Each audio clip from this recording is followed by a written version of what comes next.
Hello and welcome to our introductory series. Today's topic is Snowflake's introductory class. This course is set up to see if this course is a bootcamp and is the right fit for you, for your team, or for you individually. Thank you for taking the time out and being here today.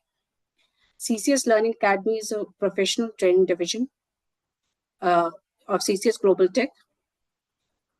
A 27-year-old full-service IT consulting firm, we offer a wide range of innovative technology solutions, training, and career placement. My name is Shivani Kala, and I have been with CCS Learning Academy, and I have been in the technology and professional training sector for over a decade. I work with students, organizations, and leaders for their technical and professional development journey. We'll be running a live QA at the end of the webinar, so we have enabled our Ask a Question feature. It is on the bottom of your screen, so if you have any questions, just pop them in there. Today, we have well-respected, seasoned professional with almost two decades of experience. Please welcome Mr. Swapnil. And Swapnil, you can take it from here. Thank you. Thanks, Shivani. Well, hello everyone. Good morning. This is Swapnil Shah, and I'm going to be the presenter for today's session.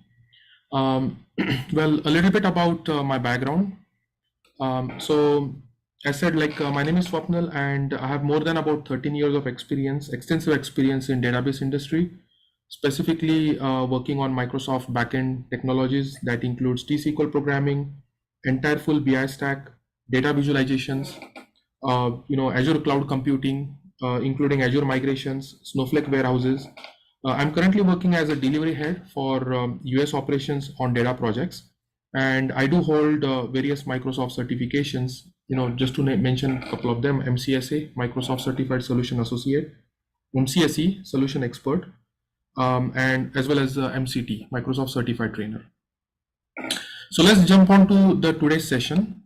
So this is what is the agenda for today's webinar. We will be talking about what is Snowflake, what are the advantages of using Snowflake, why is Snowflake one of the most popular technology out in the market that most of the data intensive companies would like to go for. We're going to be talking a little bit about the editions of Snowflake, various editions provided by the Snowflake, and depending upon your business requirements, you can pick and choose the appropriate editions that is going to cost you more or less based on the features.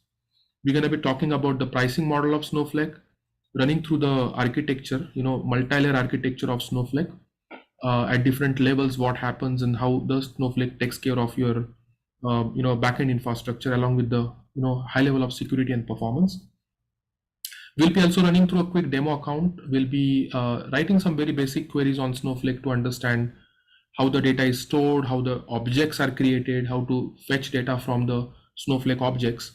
And last but not the least, we'll talk about the certifications and some of the advanced features of Snowflake. Again, just at a very high level, what is within the scope of this webinar. So let's get into details of Snowflake. So what is Snowflake, right? So Snowflake you could think of is a fully managed software as a service that provides a single platform for data warehousing. It can also be used for storing data lakes, different data in different file formats, can be used for data engineering, data science, data application development purposes, and is to share data in real time as well to different accounts. So Snowflake is essentially nothing but a cloud data warehouse that can store and analyze huge amount of organizational data records all in one place. And it can seamlessly and automatically scale up or scale down its compute resources, which is usually used to load or integrate and analyze the data. So as a result, one can run virtually any number of workloads across many users at the same time without worrying about the resource contention. Snowflake also automatically creates, on the fly spin up compute cluster instance, also called multi-clustering. So whenever one cluster is unable to handle all the incoming queries during the peak business hours, automatically it can spin up a cluster, and that new cluster can start balancing the loads between the workloads.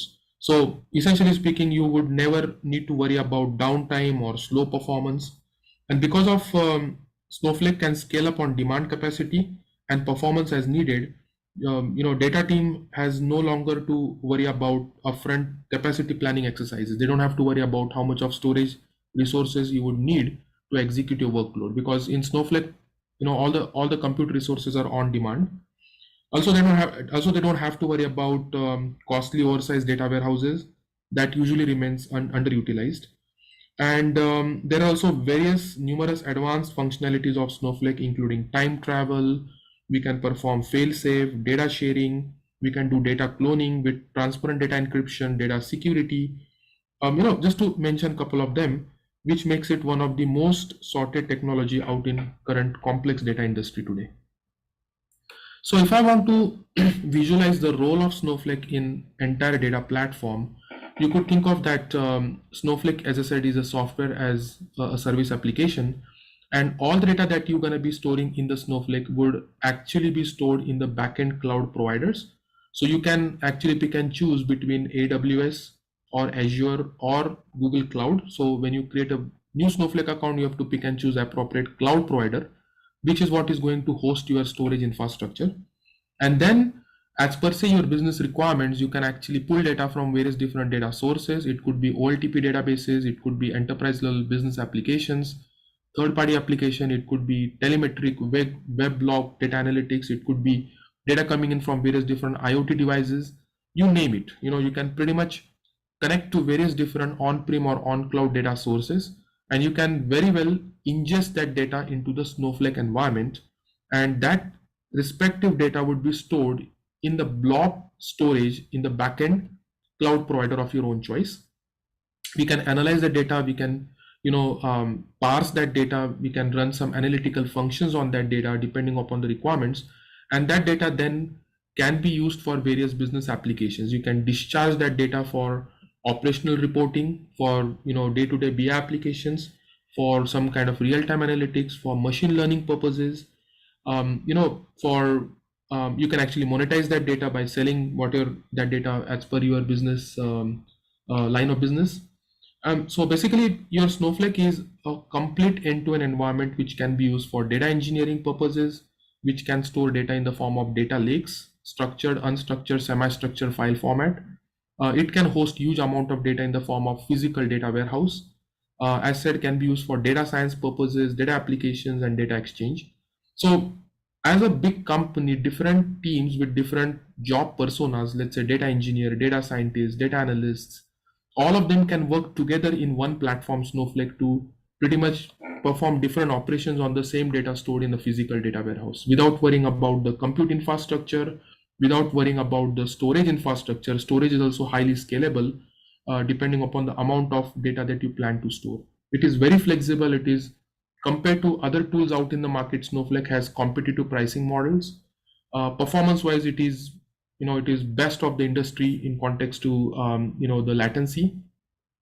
So many good reasons why a company would migrate onto Snowflake as their primary one-stop solution for data warehousing. So moving forward, let's quickly run through here what are the Snowflake editions. So when you want to migrate your entire data platform onto Snowflake, you have various different editions that you can pick and choose from.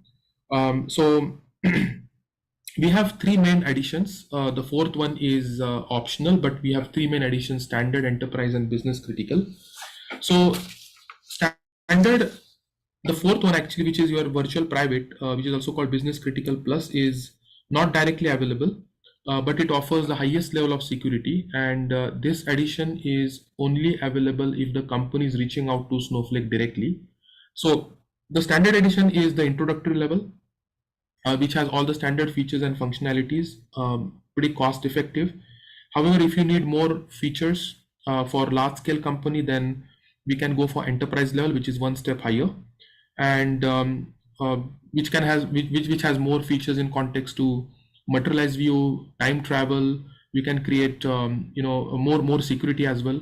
But if you want highest level of security, then you could go for business critical, which has more options on storing the sensitive data.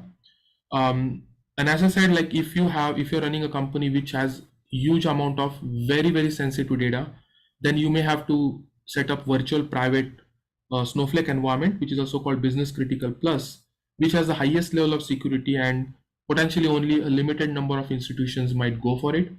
Like for example, if you are running a financial industry, or if you are running a healthcare industry, or some kind of a security related data, like national security related data, and if you want the highest level of security in a separate individual environment for the Snowflake, then you might want to go for virtual private.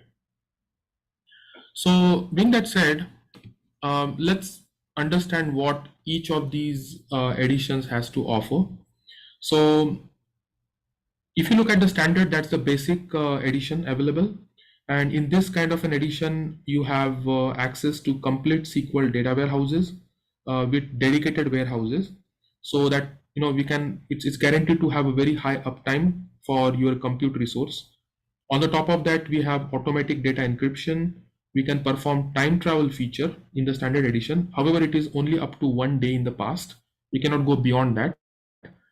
On the top of that, we have secure data share in the standard edition, where we can share the data across multiple Snowflake data platform, along with 24/7 premier support.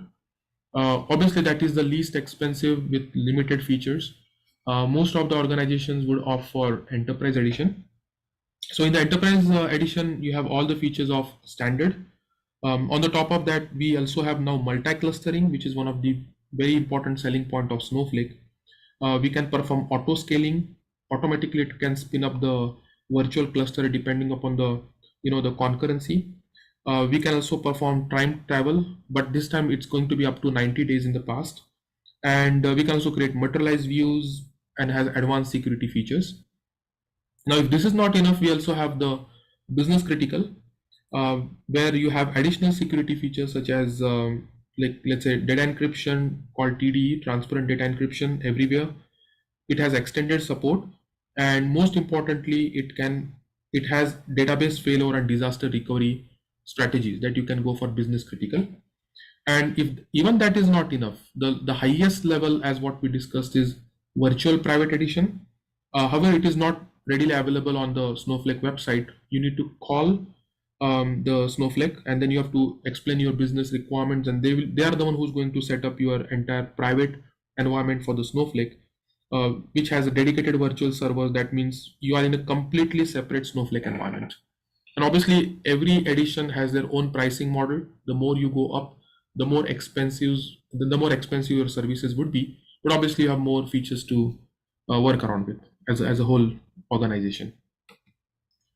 So the next thing is, we'll quickly run through the pricing model of Snowflake, like how does the Snowflake would charge their customers for using their services.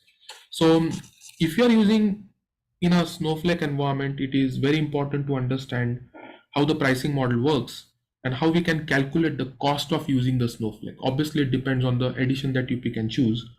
So since you already know about various different editions, let's quickly run through the pricing model here. So Snowflake has, decoupled compute from storage.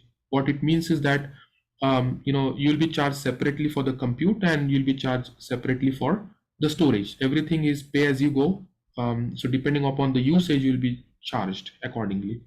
So generally we pay for what we need, and this gives us a scalable amount of storage as well as compute resources at a very affordable price tag.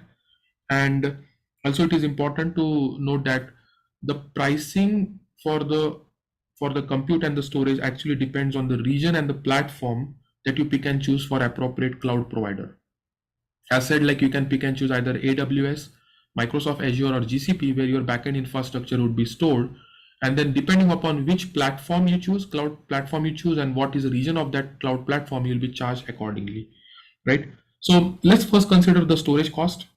Now, in the case of the storage cost, we are charged monthly storage fee that is based on the average storage used per month. And it is important that this cost is calculated after hybrid columnar storage compression. What it means is that all your data is actually going to be compressed and stored in the blob objects in the backend cloud provider. And then after compression, whatever the amount of memory that you're going to be consuming would be charged accordingly per month. And on the other side, for the compute cost, we'll be charged only for the active warehouses, active virtual warehouses, which is not like data warehouse. It's a virtual warehouse, which is a compute infrastructure in Snowflake. And these warehouses would be running for you to execute your queries.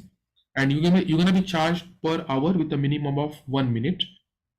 And depending upon the size of the warehouse, you can pick and choose appropriate size of the warehouse, depending upon the complexity of your workload, which could either be small, which has one server, extra small, which has one server, small, which has two servers or two nodes. Then you can scale up depending upon the complexity of the workload. The more you scale up, the faster the performance of the queries, but obviously you're going to be charged more the Snowflake credits, which is charged, as I said, every minute, every second, but it is billed for minimum of 1 minute, right? So it is important to understand that you will not be charged directly in dollars or euros or in any currency, but you have to first buy the Snowflake credit. What it means is that the first step is to exchange your currency to Snowflake credit. Let's say $100 or whatever the amount that you plan to spend onto the Snowflake infrastructure. You first have to buy the Snowflake credits, and then you can use those Snowflake credits for whatever the service that you want to provision onto the Snowflake environment. And obviously, the amount of Snowflake credits that will be spent on a particular service in the Snowflake environment depends on what are the configuration parameters for that service, what is the region and the cloud provider where you have to provision that particular service. It's all variable, which obviously keeps on changing, months on months, which can go expensive, which can be a little less expensive, depending upon the Snowflake pricing model. So this is where the different Snowflake editions comes into the play. As said, every edition has their own separate pricing model. So for example, standard edition, it is the cheapest to acquire these credits. Gonna cost you about $2.70 per credit. Obviously, it all depends, as said, from based on the region. So this estimate that we have gotten is based on the region. If it is Frankfurt, European Union, and the platform is if it's AWS. If you go for enterprise, then it's going to charge you about $4 per credit. Business critical is about $5.50, and virtual private is the most expensive. Where you have to actually call the Snowflake, and then that's what they're going to be giving the pricing depending upon how many servers you need in a completely separate virtual environment. So let's run through the sizes of the virtual warehouse. So when I say virtual warehouse, I'm referring to the compute infrastructure or the compute resource that is going to help me to process the queries or the process the workload in Snowflake environment. We're not talking about data warehouse here. This is not a storage resource. This is a compute resource, right? So when you provision your virtual warehouse, you can pick and choose the virtual warehouse of a particular size, depending upon the complexity of your workload. The smallest size is extra small, which gives you one server or one node, and it's going to consume 1 credit per hour. That means if your extra small virtual warehouse is running actively for 1 hour, it's gonna consume 1 credit per hour, depending upon which edition that you're using. Let's say if you're using standard edition, the lowest one, then you're going to be charged about $2.40 for 1 hour for one node of size extra small, which is obviously charged per second, billed with minimum of 1 minute. You can also go up, you can scale up your virtual warehouse depending upon the complexity. Let's say, for example, if you think that there happens to be an ETL, between maybe 8 to 10 at night, then during that time frame, you can scale up your size of the warehouse. Maybe you can go with small or medium to accommodate more complex workloads, and you can go up as per your business requirement. The more you go up, the more nodes or the servers you're going to be assigned for that virtual warehouse. Your query processing would be faster, but now if it's small, then it's going to consume 2 credits per hour, because you have 2 servers or 2 nodes allocated for that virtual warehouse. Medium is going to be like 4 nodes, so and so forth, right? So you have the flexibility of always scaling up or scaling down depending upon your business requirement. It's just a matter of couple of clicks, and within a fraction of a second, you are scaled up on the compute infrastructure without actually investing onto the hardware configurations. One of the classic feature of Snowflake, multi-clustering environment. So, being that said, we also have the storage cost now, as what we discussed. The compute cost. We also have the storage cost. So here we have to choose between two different options. So when it comes to storage, either you can go for on-demand storage, or you could go for capacity storage. So in the case of on-demand storage, you only have to pay for what you are using, that is on-demand scalable storage. Versus on the other hand, if you go for capacity storage, you have to pay upfront, for predefined capacity storage. Like for example, on-demand storage is going to cost you about $40 per terabyte of data, while capacity storage is going to cost you $23 per terabyte. This is fixed, while this is on demand. So depending upon your use case scenario, you have to pick and choose what is the best option for you. Let's say, for example, if I project that, I would plan to store about 100 GB of data into my Snowflake environment, and if I go for on-demand storage, 100 GB is 10% of 1 TB, so I'm going to be charged 4%, sorry, $4, which is 10% of $40. So I'm going to be paying $4 to store 100 GB of data. It is on demand, so I'll be charged based on how much I'm going to be using. Versus if you go for capacity storage, you have to pay $23 no matter how much of data you store. So if you store 10 GB, 100 GB, 200 GB, you're still going to be paying $23, right? So if you have less amount of data to store, looks like on-demand storage is going to be, less expensive. However, the use case scenario 2, imagine that now if you plan to store 800 GB of data into the Snowflake environment, if you go for on-demand storage, then 800 GB is 80% of 1 TB, 80% of $40, you're going to be paying $32 to store 800 GB of data. Versus in the fixed capacity storage, you're still going to continue paying $23, irrespective of how much of data, up to 1 TB. So depending upon the amount of data that you have, you can pick and choose the appropriate use case scenario. So if you're unsure of how much of data that you plan to store, usually it is recommended to first go with on-demand storage to start with. But once you stabilize your storage requirement, once you have a pretty decent clarity of how much of data you plan to store in the Snowflake environment, then you might want to switch to the capacity storage to save a bit of your costing on the storage infrastructure. So moving forward, let's quickly run through the Snowflake architecture. So this is how the Snowflake works. It has different layers. So we see that there are three different layers that Snowflake is basically consist of. The very first layer, the bottommost layer is a storage layer where all the data is stored, and data is not stored in the Snowflake.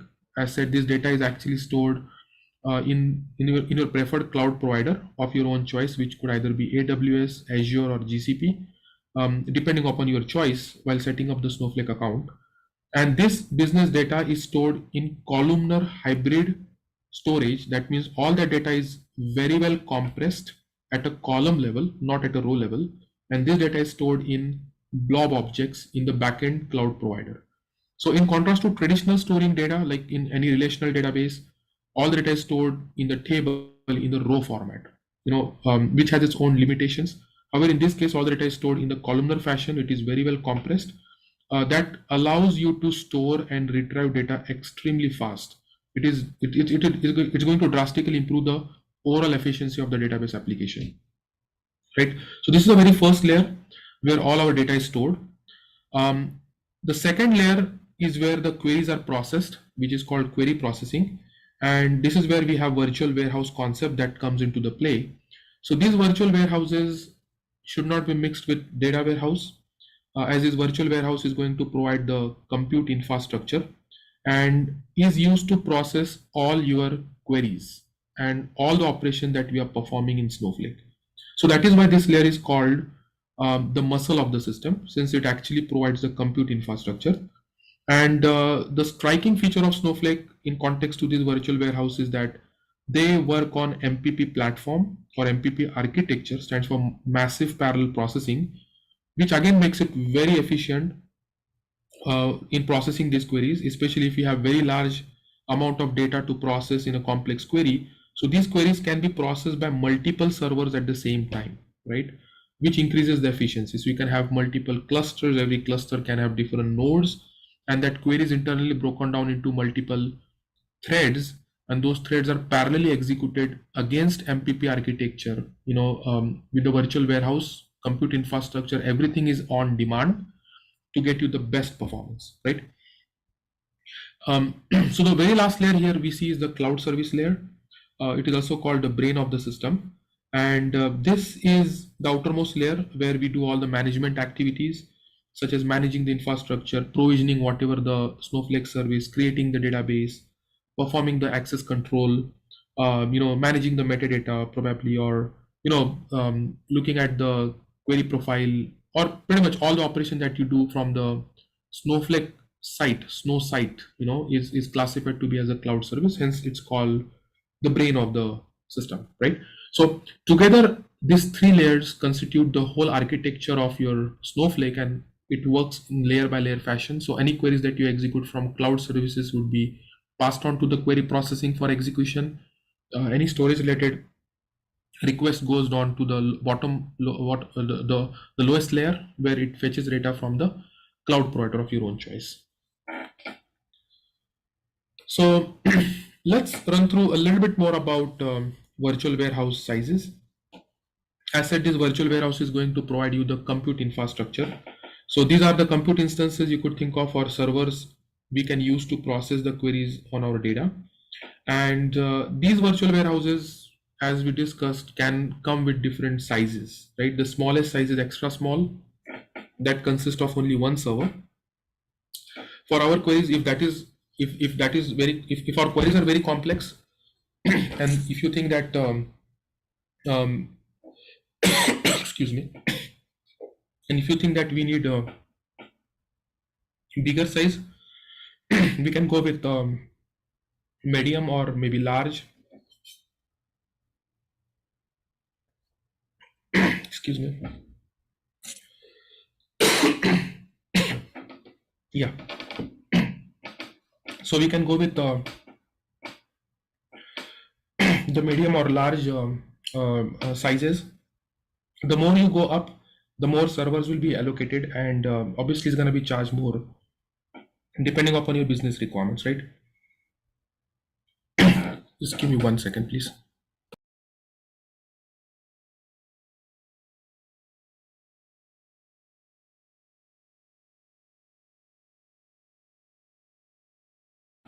I'm sorry, guys. I'm having a bad throat today. So, all right. So, yeah. So, depending upon the complexity of the workload, you can pick and choose the appropriate size of the warehouse. The more you go up, the more you scale up, the more credits it will consume. But obviously, you're going to be reaping the benefits of executing your query or the workload in the fastest possible way, right? Now, one thing to note here, as what we discussed, all these nodes or the servers that classify to be in a particular size of the warehouse is going to consume these many credits per hour. I'm talking about Snowflake credit, right? And obviously we need to buy the Snowflake credit ahead of time in exchange to your currency, and then your Snowflake is going to charge it accordingly, right?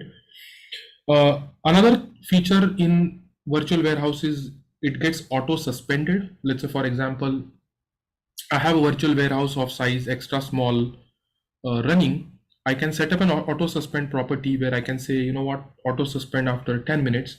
What it means is if my virtual warehouse is inactive, if there is no query being executed against that virtual warehouse for good 10 minutes, your Snowflake is going to automatically suspend that warehouse. So you won't be charged for it while it is being suspended, right? So we can also auto resume. That means if you now execute a query, or if the workload comes in, the moment when the workload comes in, automatically that virtual warehouse will be reinstated, and then it will take care of your execution of the query, and you will be charged only for the time duration that your warehouse is active. So that can further, reduce on the costing for the compute infrastructure, right? So we can auto suspend, we can auto resume, we can go with different types and sizes of the warehouse. Type could be standard or Snowpark optimized for machine learning applications. And obviously we can pick and choose multiple different sizes. We can always scale up on the size depending upon your workload, right? All right. So let's talk about the multi-clustering here. So in the case of multi-clustering, Snowflake provide auto scaling features. What it means is that during the peak business hours, if you have a lot of queries coming up, then your existing warehouse may not be capable enough to execute those queries. So you can replicate those clusters, you can replicate those warehouses so as to accommodate more queries. So instead of queuing those queries, instead of those queries which are being queued, you know what? Your Snowflake can create multi-clusters, and those queries can be distributed across those clusters in an attempt to balance the load. So while creating the virtual warehouse, you can also specify auto scaling policy, how many minimum nodes you want, what is the maximum nodes you want. So as the workload comes in, and if these workloads happens to start queuing, then automatically multiple clusters are spinned up, and then the load balancing is automatically done by the Snowflake. So you would essentially never experience low performance, or one of the user probably never have to wait for the queries to process. So accordingly, it will scale up and scale down. This is called scale out, by the way. You can scale out and create multiple clusters dynamically depending upon the workload. So you can actually regulate the traffic. You can actually regulate the concurrency control in the Snowflake by setting up multi-clustering as per se the business requirements. Right. So let's quickly run into a small demo. Again, we don't have much time, but I can just run through how the Snowflake would look like, and how does the interface looks like, and we can create a small basic object, probably a database or a table, and see how to work around with that object in the Snowflake environment, right? So for you to be able to access Snowflake, you have to first create a demo account. I mean, if you don't have a business account, Snowflake provides a free trial and give you a credit of about $400 that you can use it for 1 month. So all that you have to do is just go to snowflake.com, and once you go to snowflake.com, this is a corporate website for Snowflake. You can actually start for free. Here is where you have to register your information. That would be your name, your address, I'm sorry, your company, and then the role. And then the next step would be to pick and choose the appropriate cloud provider. As said, it could be AWS, GCP, or Amazon. And then it's going to send you an email to activate that email link, and your trial would start, which is going to be like 30-day trial, free trial for Snowflake. And then they also provide you $400 of worth of credit that you can use for provisioning Snowflake resources. So after you log on to your Snowflake portal, this is how it looks like. This is called Snow Site. They just call it to be a Snow Site, from where you can actually manage all your Snowflake resources. You can perform admin activities. You can, provision the virtual warehouses, which is technically the service layer of your Snowflake architecture, right? You can write the queries. You can execute those queries against a particular warehouse. Everything that you plan to do should be done from this particular portal called Snow Site. So this is my name, Swapnil, and these are various different roles that you can work around with Snowflake. Account admin, we have org admin, public security admin, sys admin, user admin. Every role has its own privileges, and depending upon which role you assign to what user, that user would be able to perform, respective operations. I'm the account admin. I have the highest level of privileges you could think of right now. And this is how it looks like. You have worksheets. We call it as worksheets, and you can create multiple worksheets. You can have SQL worksheets, you can have Python worksheets. Mostly we can go for SQL worksheets. You can create inbuilt dashboards directly from the Snowflake. You can have the data. This is nothing but you can host the data, and that data can have the same structure. It can have multiple schemas. That schema can have multiple tables. These are your objects. It can have internal, external stages. You can create file formats. So everything is well organized. It looks very similar to our relational database, where all the objects are classified into a schema, which is a part of your database. You can have multiple such databases to host your business data. It could be a data warehouse. You could have data in the form of dimensions and fact tables, and all the data that you store in any table of any database is actually stored in a compressed format, in the columnar storage format, in the backend database, in the backend cloud infrastructure, right? So Snowflake essentially does not store any data. It is just a software as a service, right? And here is where you can actually create the warehouse. When I say warehouse, I'm talking about virtual warehouse, which is nothing but the compute infrastructure of different sizes, so on and so forth, right? So let's do one thing. Let's create a brand new warehouse, and we'll see how to work around with that warehouse.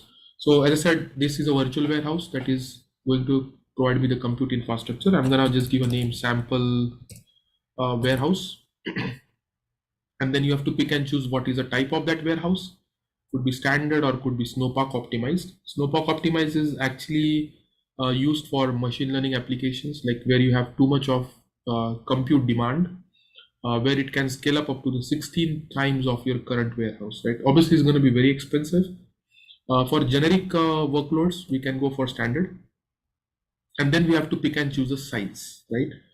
If you remember, we discussed about it, like, it start from the extra small, which gonna consume 1 credit per hour.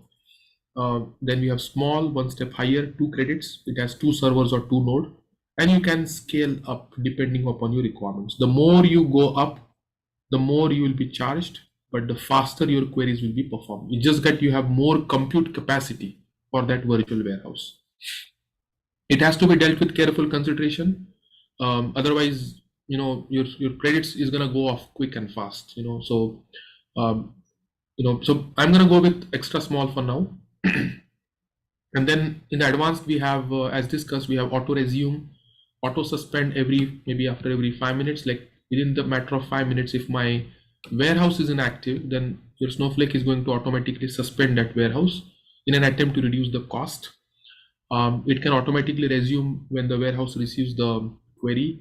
You can perform multi-clustering environment, minimum cluster, maximum cluster. You can set it up accordingly. So in the case of heavy concurrency, your Snowflake is going to spin up multi-clusters in an attempt to perform the load balancing. So your query processing will be a lot more faster, so on and so forth. So for now, I'm just gonna turn off multi-clustering. I'll have only one node, one cluster for this virtual warehouse, auto suspend after 5 minutes, and then you can simply go ahead and create a warehouse.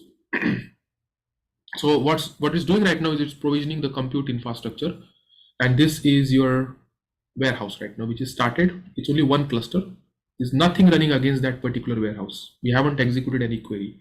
And obviously there is no queue, right? And I'm the one who just created it. So so that's our compute infrastructure that we can use, right? Now, if we want to work around with queries, we have to go to worksheets.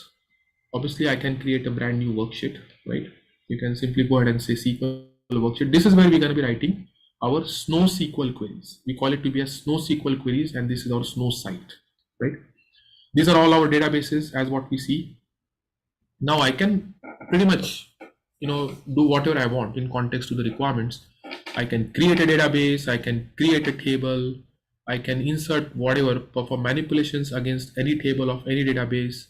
I can copy data into any table coming from external stage. I can, basically create a snow pipe to automatically execute a file once it is in the blob container. There are many features that we can go for in the case of Snowflake. So just for the sake of demo, I'm gonna be creating a database, maybe create or replace, database. I can just give a name here called testdb maybe, right? All that you have to do is just select and say control enter. Control enter is used for execution, or you can simply hit on this execute button. The database is created. Looks like I have to refresh my pane. I see that database called testdb. It's an empty database, right? It just comes with default schemas, information schema, which holds all the metadata about that database, and public schema. There's nothing into my public schema. And then now is when you have to actually create a table or what is the database object that you plan to create. Considering if I want to create a table, let's say, create or replace table, right? So if you look at it, this syntax is very similar to generic SQL. There's not much of a learning curve. Most of the things are very well transferable if you know any SQL. You know what I mean? Like SQL Server, T-SQL, or PL SQL, Oracle, or doesn't matter. It's just a matter of few ups and downs in context to syntaxes, but the same thing works out. So it's not much of a learning curve here. So I'm going to be creating a table in this schema. I can place the name in the editor, and then let's say the name of the table is, for example, employee, right? And you have to define the structure of the table. Let's say ID int. You may have, let's say, name varchar. One thing to mention here, the data types are a little different. They also support generic data types, but I can go for string, I can go for varchar, which is non-Unicode. You can go for Unicode string.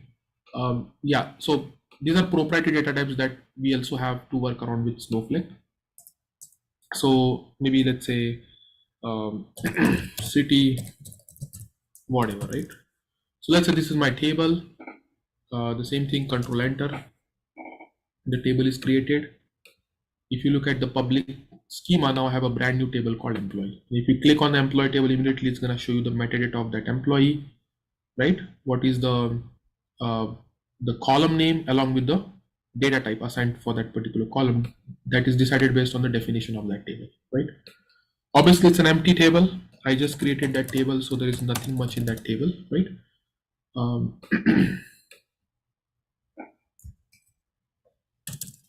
So I can select from that table. It's going to be an empty table as of now. If I want, again, it's all up to you, right? What you want to do next, insert, or if you already have a table, you can perform manipulations, you can join the tables, you can run system functions, apply where condition, group by, ranking functions, whatever you want to do in context to your business requirements, right? You can analyze that data, you can share that data to some other Snowflake account across the region, across the platform. Obviously, you're going to be charged for that, but maybe if I want to insert a record just for understanding purposes, so insert into table name, that's going to be my table name, and then simply as what the syntax looks like, values, and Peter, let's say San Diego, whatever it might be, depending upon the definition of a table. Well, you just inserted one record in that table. Now again, the same thing to mention, this record that has been inserted into the table is not stored in the Snowflake environment. It looks like as if it is stored in the table, but in reality, that record that you have just inserted into that table is stored into the backend cloud provider in the blob format, in the compressed format, which is a classic feature of Snowflake. You can actually go for, query profile, right? You can look at the execution plan, kind of a thing, like what has Snowflake internally done to execute that particular query, so and so forth. There are many other features that you can use in configuring your Snowflake environment. Again, I'm just going to leave it open-ended here.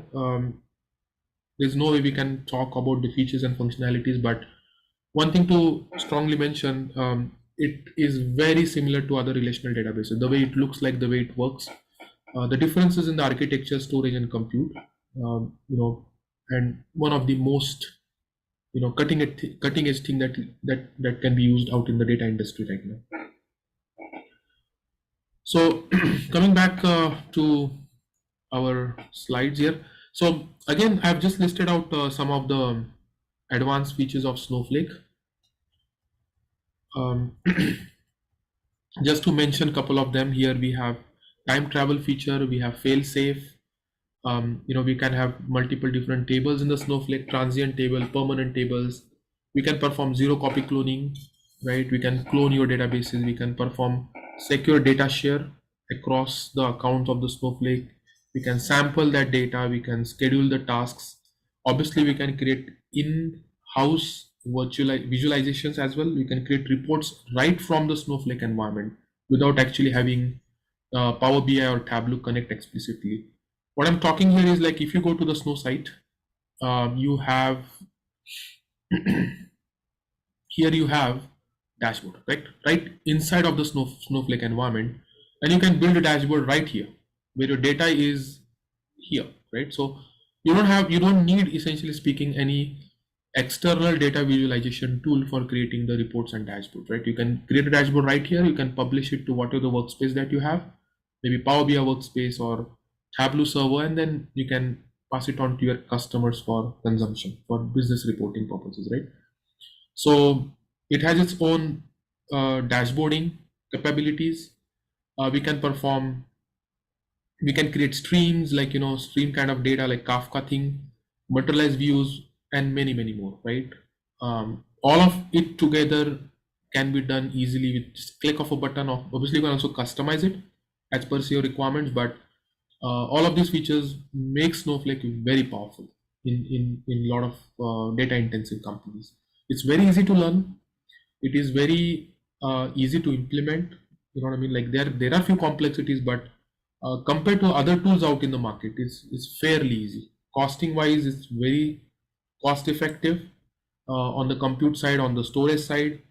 I don't see any reason why not to go with Snowflake. You know what I mean? Like unless if there is any feature that is not provided by Snowflake, which is provided by any other tool, competitors are Azure Synapse Analytics, we have Azure Databricks. Pretty much the same thing that you can do in the help of Snowflake can be done in Synapse Analytics or Databricks, but Snowflake has a bit of an edge, in context to performance and storage and the costing price and all. Last but not the least, just wanted to quickly walk through the various certifications that you can do on Snowflake. So again, if you go on the Snowflake website, on the corporate website, so here I'm just gonna go to Snowflake. Now here you can go to resources, and we have a separate tab called certifications. Snowflake do offer competitive certifications. Very recommended to take those certifications, right? So you can actually browse all the certifications here. To start off with, you can always go with Snow Pro Core certification that is going to test your fundamental knowledge on Snowflake. And once you're done with the prerequisite Snow Pro Core, then you can jump on to the advanced certification, which includes architect, of different personas actually. You can go for architect level, data engineer, Snowflake certified data scientist, administrator, or data analyst. But anything that you want to do on the advanced level, you first have to clear the core certification, right? You can very well take that certification. You can register for it from here, and you can obviously go for the certification, right? So that's all for today. I'll be free and open to ask, to answer any of your questions if you have any. Thank you, Swapnil. Thank you for that informative session. And we do have a question from the participant. Mhm. Is Snowflake uses a backend cloud storage service, say AWS, Azure, GCP, and why do it manage and charge for the storage? Can it be used without backend cloud storage service? Okay, very good question. So it is mandatory when you create a new Snowflake account, you have to specify the backend cloud provider. Okay, and we have only three choices. As said, you can either go for AWS, Microsoft Azure, or GCP, without which you will not be able to even create a Snowflake account. Okay, now the reason for this is because, as what we discussed, Snowflake is a software industry. It do not provide any storage resources. Right? So when you actually store any data onto the Snowflake, that data will be stored into the backend cloud provider. it uses that cloud provider services to to basically to provide you the service. So you could think of that Snowflake is just a middleman. Instead of you dealing with the cloud provider directly, you can deal with the Snowflake, and then it is replicated back into the cloud provider. So the charges that the Snowflake is going to charge you, right? The pricing model is a pricing model for Snowflake plus the backend cloud provider. You don't have to pay separately for Azure or AWS. You just pay Snowflake, and Snowflake is based on their internal agreement with the cloud provider. They just pay for the backend cloud provider accordingly, right? But it is, yes, it is mandatory for you to have the backend cloud provider to work around with the Snowflake, right? If I answer your question. Yeah, thanks, Swapnil. I would just tell the participant if they have any queries or any questions, they can just pop in the question, and the trainer would be more than happy to answer it. And more than this, Swapnil, anything else you would like to share? I think so. We've covered the certification. Anything on the exam preparation or how it can help them out in their career placement, and if we could throw any more light on it. Now, just on a important note, like Snowflake is very, very popular out in the market. I have seen lately in last couple of years, lot many companies are migrating to Snowflake from their existing primary data platform, obviously because of a lot of features. So I would suggest, or I would highly recommend anyone, if you don't have much of a knowledge on Snowflake, to register for a course on Snowflake and get certified. I mean, it will really help you to grow your career, and all the technologies are related, but Snowflake is a little different from the other technologies. It's going to definitely add a lot of value on your resume, right? On your career. So my 2 cents on that, please. Thanks. Uh, so any more questions? Participant, we are still open and the trainer is there. If you have any questions, please feel free to pop in the questions so that they can be, if there's any query that can be answered. Plus, I would just like to remind you that I have pasted the link of our website, and we are running actually a special offer on all the training. There's a premium discount which is being run on the training courses. So in case you're interested in any training program, please go through our website, and this is a special offer. You can just grab the opportunity, and in case if you have any friends or colleagues, you can actually suggest them also, because these premium trainings are being offered at a very good discount, and you can avail the opportunity right now and go in for certification. So you can go through it. Plus, what we'll do is we'll be sharing the link across to you over the mail also. And just to inform you that we not only give trainings, but we also help you or assist you in placements. So if you can take the opportunity and avail and go ahead for these trainings, and avail the benefit out of it. And if anybody is interested in Snowflake training and would want to know any more information, do let us know. We can just give you the information. Plus, we will be sharing the details across over the mail, and you can go through it. So I think so. We are anything else, Swapnil, you want to put in light, because we don't have any questions from the participant. I think so. We've covered, or anything Right, else right. you feel is No, there? I'm good. Yeah. I'm good. Yeah. So yeah, So I'm good. participant, yeah, we again we'll just give you a minute more, and if you have any queries, please feel free to pop in the question. We're just waiting for it.